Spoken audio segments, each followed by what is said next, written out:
사사기 21장 25절 말씀입니다. 사사기 21장 25절 한 절 말씀입니다. 함께 한 목소리로 합독하시겠습니다. 시작. 그때에 이스라엘에 왕이 없으므로 사람이 각기 자기의 소견에 옳은 대로 행하였더라. 아멘. 오늘은 하나님이 기대했던 사사시대라는 제목으로 하나님 말씀을 나누고자 합니다. 이 사사시대는 하나님께서 이제 창세기서부터 이제 이 세상 가운데에 내 나라, 하나님의 나라를 한번 세워봐야겠다 하는 계획을 가지고 처음에 이제 족장들, 그러니까 아브라함과 이삭과 야곱과 요셉을 통해서 이제 그 가족을 만드시고, 가족 다음에 믿음의 가족 다음에 이제 출애굽 애굽으로 들어가서 큰 민족을 만드시고, 그래서 출애굽하면서 그 시기에, 출애굽 시기에는 이제 국민이 다 하나님 나라의 백성들이 다 형성이 된 거죠. 그리고 출애굽하면서 시내산에서 율법을 수요하시고 또 하나님을 섬기는 법인 성막 제도를 제시하면서 하나님께 예배하는 그 예법을 또 알려주시고, 그래서 하나님 나라의 백성들은 어떻게 살아야 된다 하는 그 법을 또 제정해 주신 거죠. 그래서 국민과 법까지 이제 출애굽 시대에 만들어져서 이제 여호수아를 중심으로 해서 그 정복 시대에 여리고성 중부 지방을 먼저 정복하고, 그리고 남부 지방과 북부 지방까지 가나안 땅을 정복하면서 이제 하나님의 땅까지 이제 만들어진 거예요. 그러니까 국민이 만들어지고 법이 세워지고 또 영토까지 만들어졌으니까 사사 시대에 들어가면서 하나님의 기대는 뭐냐면 이제 하나님 나라 한번 시작해 보자,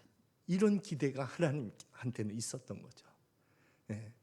그런데 우리가 알다시피 사사 시대는 정말 사회상이나 도덕이나 이런 것들이 다 엉망인 시대였거든요.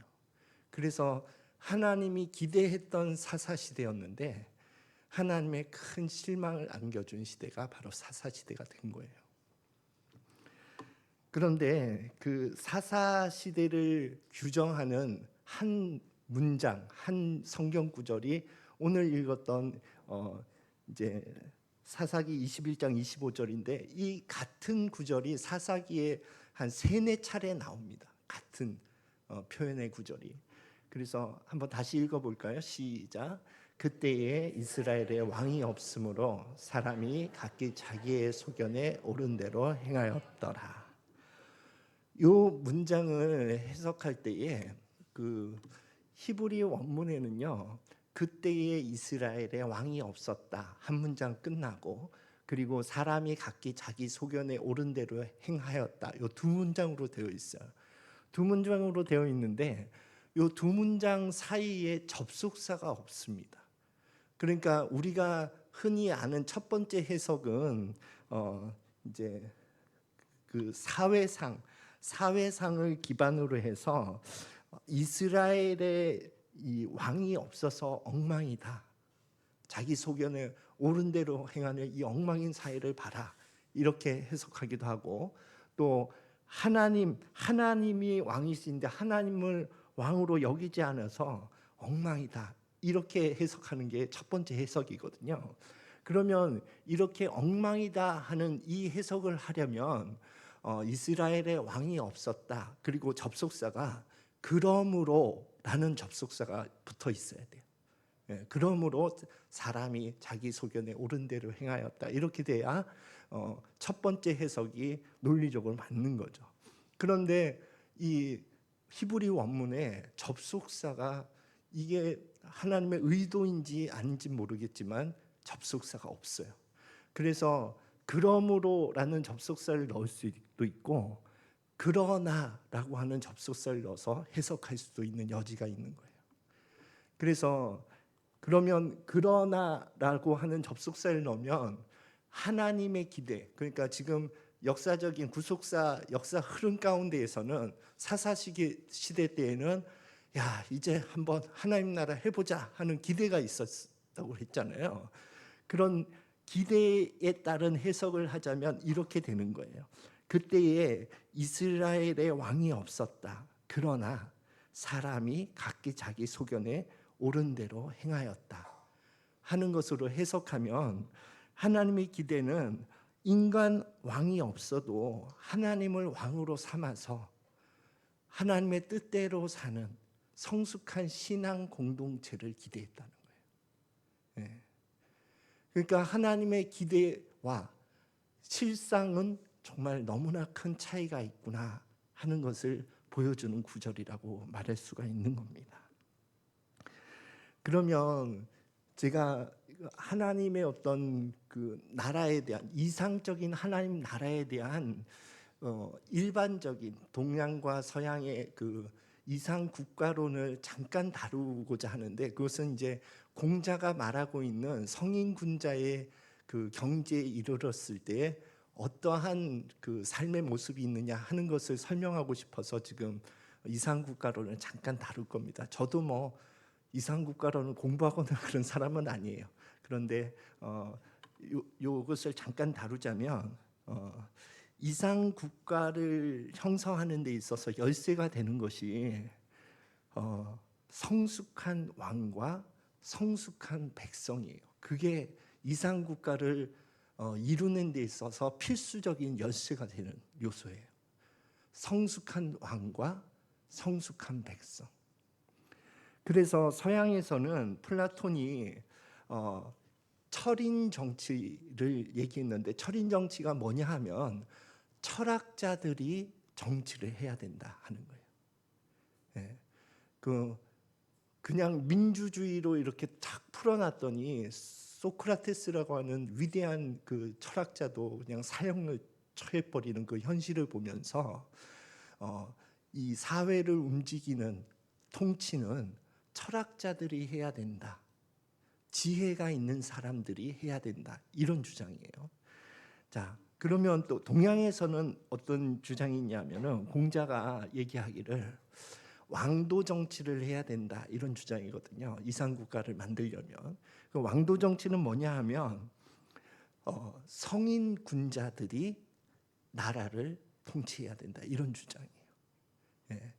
그래서 성인 군자는 어떤 사람이냐, 그럼 성인 군자는 어떤 사람이냐를 얘기할 때에 공자가 논어나 이런 것에서 이런 자질을 갖춘 사람이 성인 군자다 하면서 자신의 삶을 돌이켜봐요.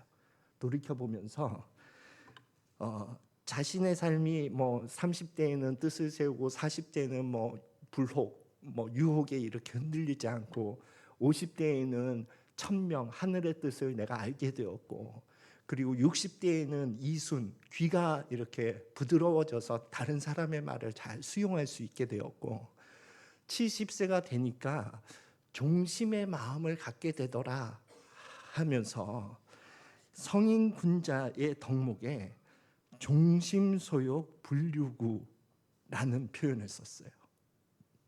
그 종심소욕 불류구라고 하는 표현이 뭐냐 하면 마음에 원하는 대로 해도 법도를 어기지 않는 그런 상태예요.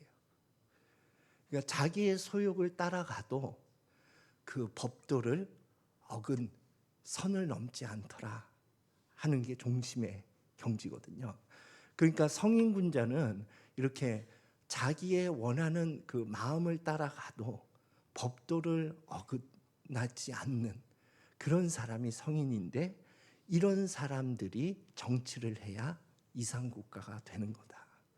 왕도 이런 성인이 되어야 되고, 그를 따르는 백성들, 정치를 하는, 특히 오늘날로 말하면 국회의원, 이런 사람들은 성인의 마음을 가지고 있는, 종심소욕 불류구의 마음을 가지고 있는 사람이 정치를 해야 이상적인 국가를 세워나갈 수 있다. 이렇게 얘기하는 거예요.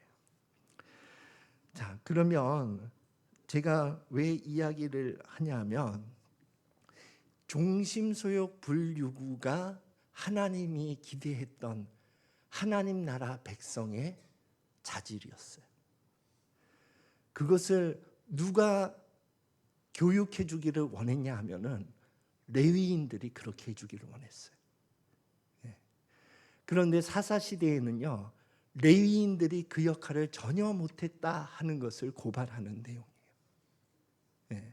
그래서 사사기 뒷부분에 야사가 적혀 있는데, 우리가 잘 알듯이 뭐 미가의 신상, 뭐 그리고 레위 첩사건, 이런 것들이 둘 다 레위인들이, 미가의 신상을 신상 사건에도 중심에는 레위인이 먹을 것을 벌어 먹으려고 이리저리 배회하다가 미가의 집에서 개인적인 우상을 섬기는 그런 제사장이 되는 거잖아요. 레위인이 그렇게 하지 말라고 가르쳐야 되는 레위인이 그렇게 하면서 자기 밥벌이를 하면서 살고 있는 사회였다 이거예요. 그리고 레위의 그 첩사건은 정말 엽기적인 사건이거든요. 그 엽기적인 사건을 일으킨 장본인이 레위인이었다. 그러니 이 두 사건을 이렇게 하나를 보면 열을 안다고, 사사기 내에서, 사사기 시대 내에서 레위인들이 정말 제 역할을 했겠느냐 하는 것을 그 두 가지 야사를 통해서 고발하고 있는 거예요. 그리고 그러면 이제 그 첫 번째 해석인 정말 왕이 없어서 하나님을 왕으로 여기지 않아서 사회가 정말 엉망이구나 하는 것에 대표적인 인물로 한 사람을 선택한다면 삼손을 선택할 수가 있어요. 삼손. 나는 어릴 때 삼손은요 정말 부러운 사사였거든요. 얼마나 부럽습니까? 하나님의 능력을 받아가지고 낙이 턱 뼈가지고 막 1000명을 물리치고 죽을 때도 멋있게 죽었잖아요. 마지막 주소석을 힘을 해서 성전을 무너뜨리면서 그냥 멋있게 죽고, 야, 저렇게 쓰임 받는 삶이 멋있는 삶 아닌가? 난 그렇게 생각했어요. 삼손을 생각했을 때. 그런데 성경의 평가는요, 정말 자기 자신을 위해서 살았던 사사로 평가하더라고요. 그 사건의 곳곳마다 나를 위하여가 녹아 있는 삶이에요. 그렇게 엄청난 정말 하나님의 능력을 은사로 부여받은 사람인데도 그 사건마다 나를 위하여 살았던, 그래서 그 힘의 능력을 개인의 복수를 위해서 막 휘젓고 다니더라고요. 뭐 수수께끼 정답 알려줬다고 막 옆마을에 가가지고 30명씩 막 죽여가지고 선물을 다시 주지를 않나. 그래서 그 블레셋 사람이 또 아내를 딴 친구에게 주니까 그래서 또 화가 나 여우 300마리를 잡아가지고 막 불태워버리진 않나. 그 다 뭐예요? 자기의 자기의 복수를 위해서 살았던 그런 삶이 정말 어우러져 있는 삶이었다 이거예요.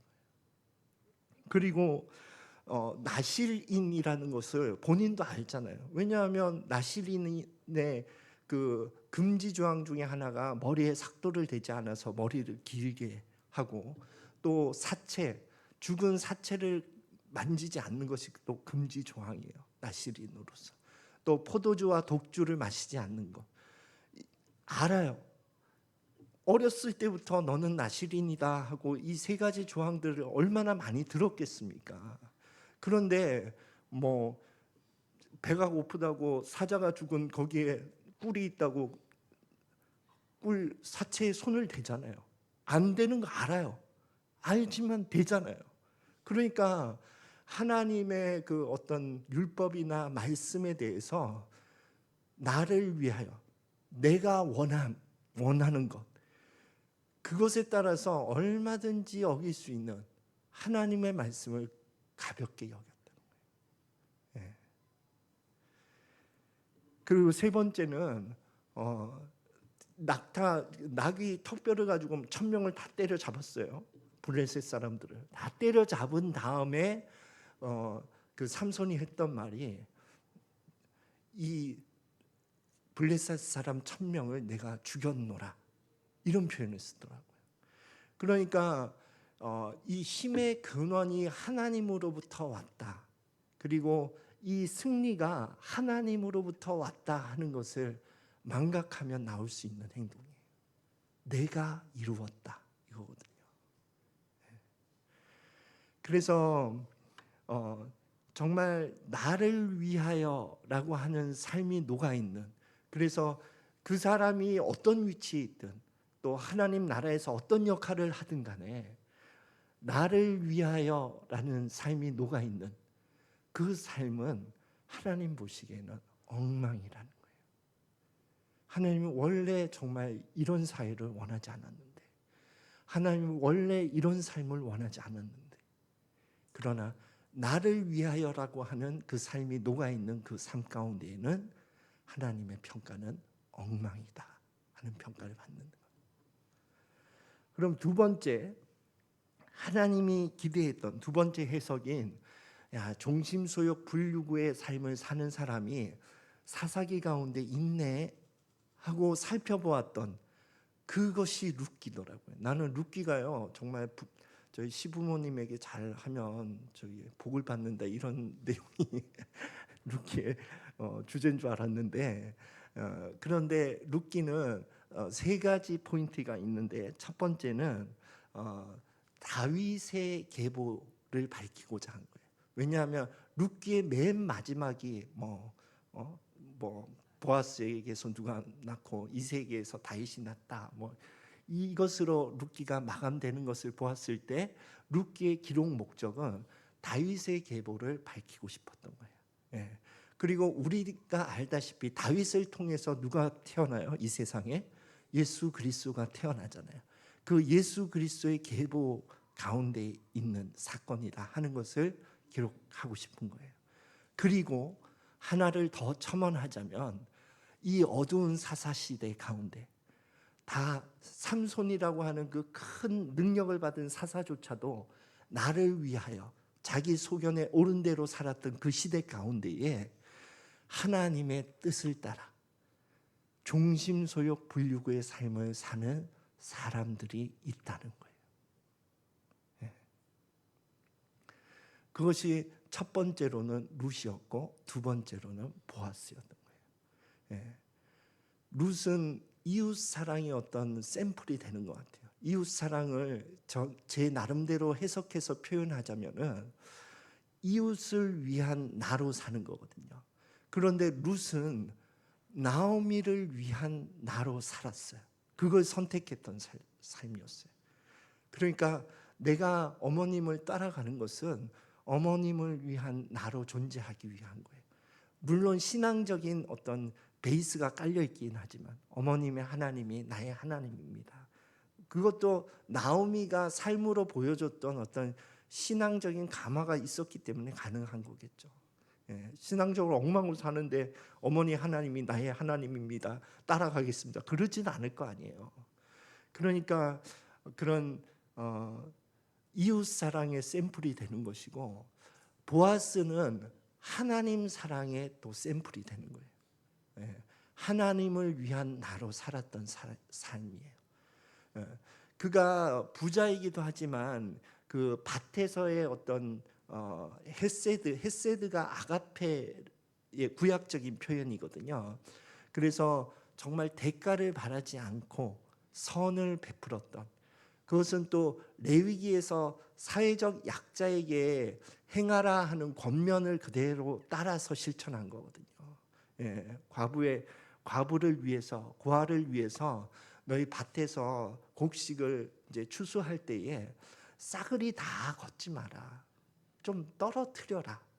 그래서 가난한 자들이 그것을 주어서 좀 끼니를 해결할 수 있게, 그것을 실천했던 사람이에요. 그러니까 보아스는 모세 오경의 그러한 사회적 약자에 대한 법, 그리고 고엘이라고 하는 것도 레위기, 신명기, 민수기에 이렇게 골고루 퍼져 있는 하나님의 법이거든요. 그것은 고엘이라고 하는 것은 남편, 보통 이 이스라엘의 그 기업이 보통 땅이거든요. 토지가 기업인데 그 토지를 상속받을 수 있는 권리는 여자에게는 없어요. 예, 남자에게만 있습니다. 그런데 지금 우리가 알듯이 나오미의 남편 그리고 아들들이 다 세상을 떠나버렸잖아요. 그러면 원래 희년이 되면 이게 땅의 원래 주인에게로 돌아가거든요. 돌아가는데 그때에 상속받을 수 있는 남자가 없는 거예요.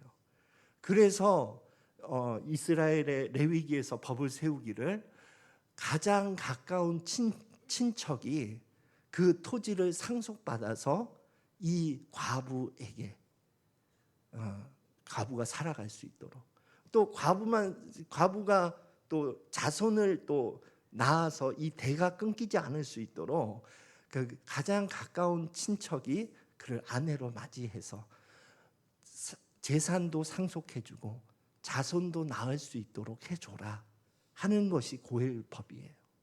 예. 그리고 혹 그 친척 가운데 종이 되었다면 또 그 대가를 그 고엘 제도를 통해서 대가를 대신 지불함으로 종에게서 자유를 얻을 수 있도록 해줘라, 이런 법이거든요. 그러니까 이런 법을 잘 알았다는 거예요.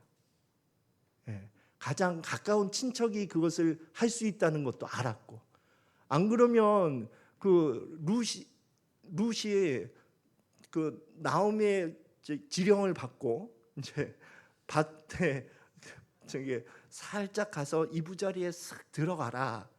그래서 동침하라는 거거든요.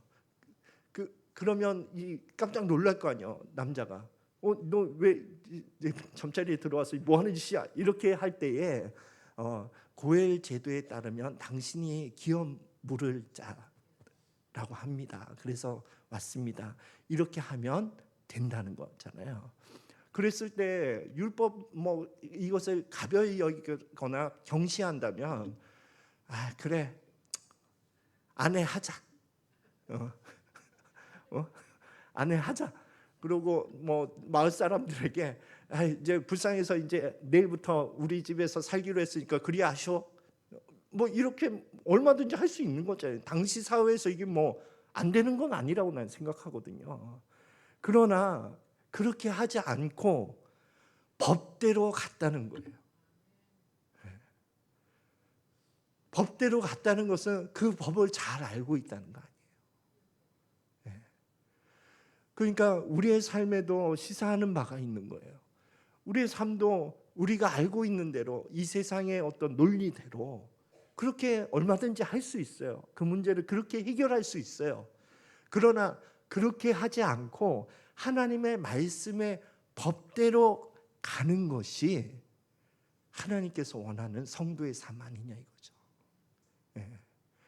그러니까 하나님이 기대했던 거룩한 백성의 삶은 종심소욕 불유구의 삶이 이루어진 성숙한 성도를 기대했다 이거예요. 레위인들은 그것을 잘 가르치고 가르침을 받은 사람들은 그 법을 잘 익혀서 삶에서 그것이 내 것이 되도록, 그래서 자연스럽게 삶에서 그 말씀이 실천되도록 그것을 기대했다는 거예요. 그래서 보이는 왕이 없어도 자기 소견에 옳은 대로 해도 그 하나님의 율법을 벗어나지 않는 그런 성도이기를 바랬다는 거예요.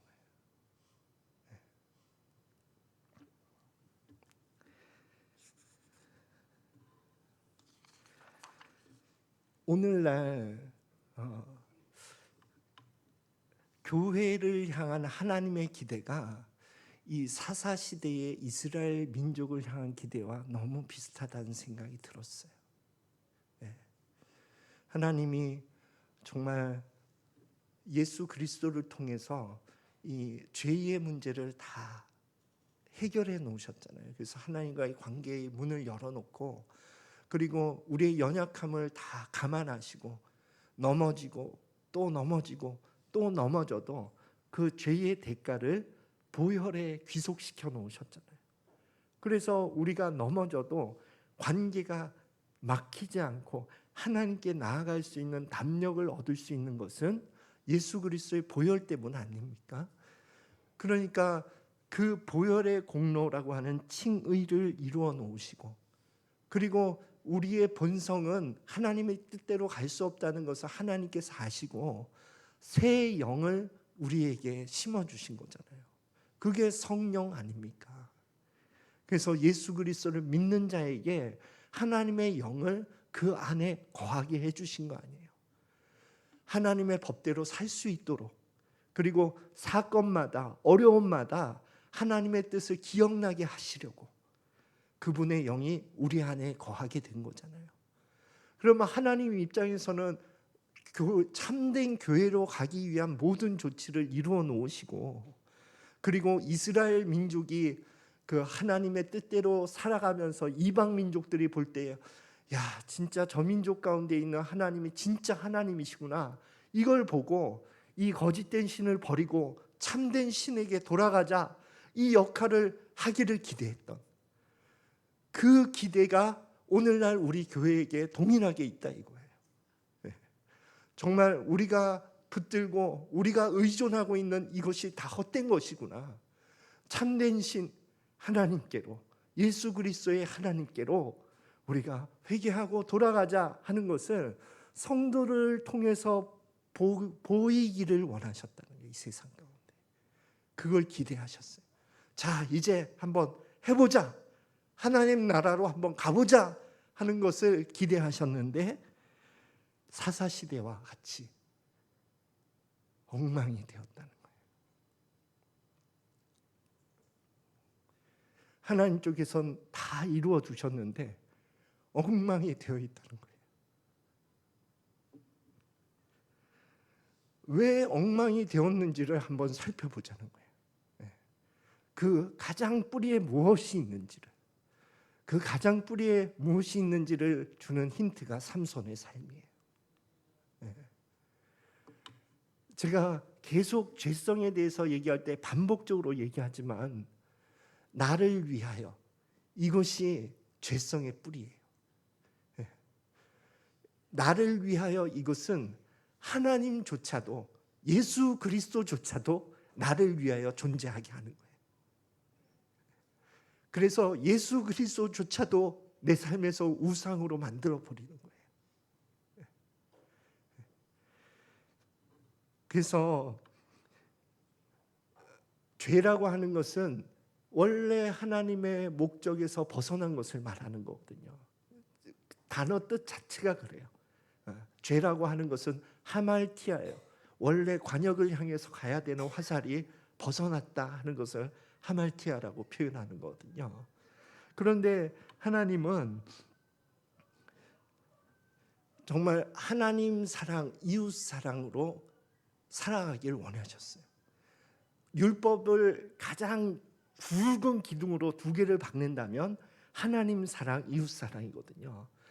이 두 가지로만 우리의 삶을 바라봐도 알아요, 우리가 제대로 가고 있는지 아닌지를. 그래서 내가 정말 내 삶이 하나님을 위한 나로 가고 있느냐, 아니면 나를 위한 하나님으로 가고 있느냐를 물어보라는 거예요. 그리고 내 삶을 살펴보라는 거예요. 그래서 거기서 빗나갔다면 그것을 죄라고 하는 거예요.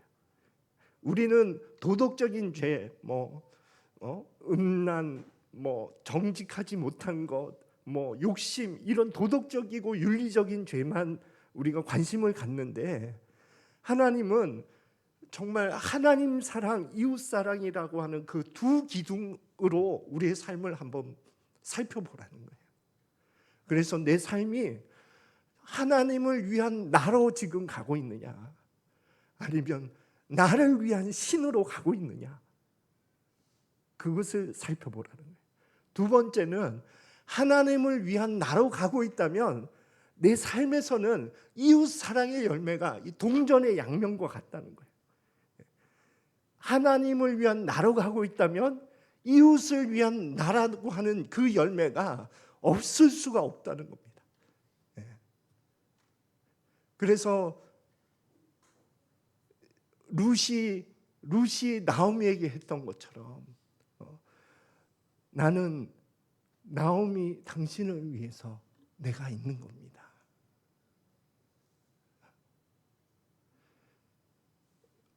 나는 이게 가족 관계에서 적용하면 더 확실하고 명확한 것 같더라고요. 예. 아빠인 내가 아이들한테 아빠는 너희들을 위해서 있는 거야. 안심해도 돼.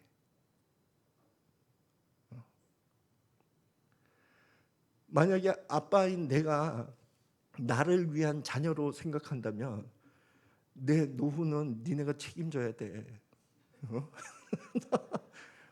열심히 일해가지고 저기 집도 사고 너 다 아빠한테 지금 저기 얻어먹은 게 얼마인지 계산해봐. 그래서 다 노후에 내가 다 투자해 놓은 거니까 너 다 갚어. 이게 농담으로 얘기하지만 이 가족 관계 안에서도 나를 위한 너가 설정될 수 있다는 거예요. 네. 그러나 우리가 또 자녀도 반대로 자녀가 또 아빠를 보면서 아빠를 위해서 우리가 존재하는 거예요. 걱정하지 마세요.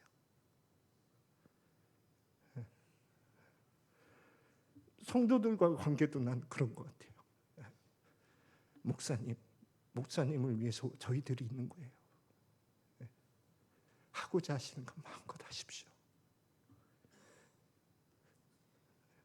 목사님은 여러분을 위해서 내가 있는 거예요.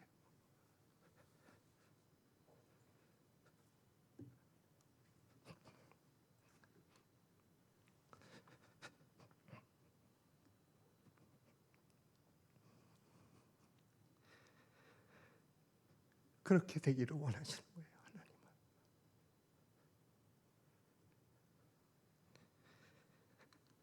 그래서 오늘날 하나님은 나를 위하여 이것을 회개하라는 거예요. 이것은 한 번에 회개되는 것이 아니기 때문에 지속적으로 계속해서 방향을 바꾸라는 거예요. 우리는 또 이 말씀을 듣고 일주일을 살아갈 때에 또 방향이 틀어질 거예요. 나를 위한 하나님으로. 그러면 또 말씀이 우리를 비춰줄 거예요. 빗나갔다.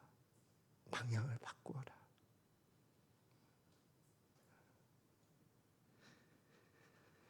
그래서 삼손의 길을 걷지 말고 보아스의 길을 걸으라고. 길이라고 하는 단어를 생각할 때 제가 말씀에도 몇 번 인용을 하는데 중국의 루신이라고 하는 문호가 있는데 제가 가끔 드라마를 보는데 그 미생이라고 하는 그 드라마의 맨 마지막 편에 이게 인용이 되더라고요. 루신이라고 하는 그 문학가가 길이라고 하는 것은 원래 없었다. 그런데 사람들이 많이 걸어 다니니까 길이 되었다. 이렇게 표현하더라고요. 네. 우리에게 보아스의 길이라고 하는 것은 원래는 없었어요. 네. 삼손의 길이라고 하는 것은 원래 없었어요. 그러나 우리가 계속 삼손의 길을 걸어가면 그게 길이 되는 것이고, 계속 우리가 보아스의 길을 걸어가면 보아스의 길이 되는 겁니다. 그래서 우리의 삶이 정말 하나님이 기대하시는 종심소욕 불유구의 삶, 보아스의 삶을 살아가는 저와 여러분이 되시기를 예수 그리스도 이름으로 축원드립니다. 우리 함께 찬양 한 곡하고 기도하고 예배를 마무리하겠습니다. 내 안에 가장 귀한 것 함께 찬양하겠습니다.